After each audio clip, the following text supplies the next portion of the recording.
Na saya shinkafa buhu 550, shuga buhu 550, wake buhu 200. Kudinsu zai kai miliyan 210. To, kayan da an samu bai wuce na miliyan 90 ba.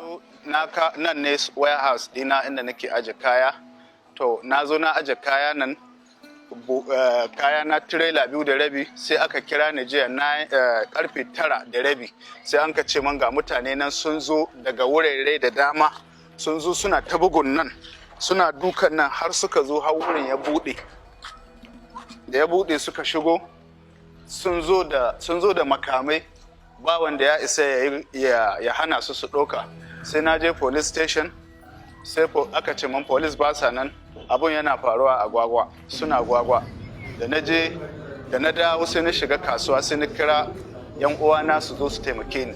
Ko da muka zo kuma akwai abokaina masu sai da sana'ar nama a nan, ko da na zo na isko su suna tare wanda sun iya tare. To abinda na isko dai bai kai ukun abinda an ɗiba ba.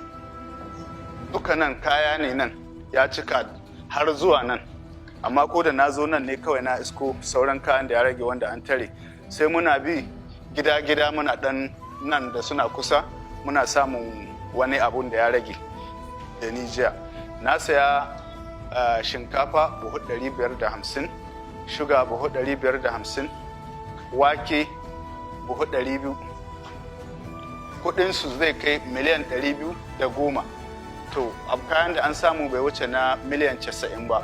Ko da muka zo kuma sai shi mai wannan motan ya zo yana kokarin ya hana su, saboda shi yake da warehouse, ni ina tena nashi.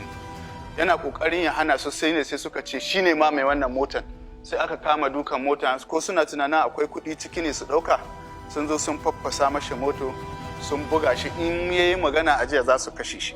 Ina zaune a shago ɗina, sai ga jama'a sun zo su cika gurin nan gabaki da ban ma sa abin da yake ba, sai na ji ana saran kofa ta baya, sai aka ce sto ne za a fasa wanda yake da abinci, an ce kuma abincin nan na gwamnati ne.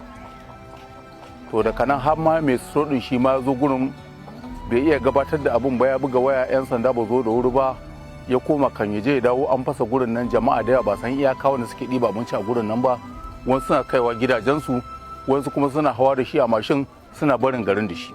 Akwai sanduna, akwai wukake, akwai adda, akwai irin mashin nan wanda ake suka mutum, duk suka sun zo da shi a nan gurin.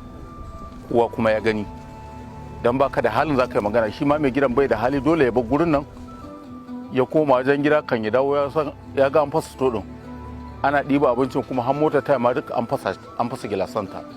Saboda takaici jiya da mangarba da sallar isha da azhar duka a gurin nan ne ba inda na je. Saboda takaici abinci ma ya gagara ci na, saboda abubuwan da wannan ba Allah an shigar da shi wani hali. Dukiyar nan ba tashi bace.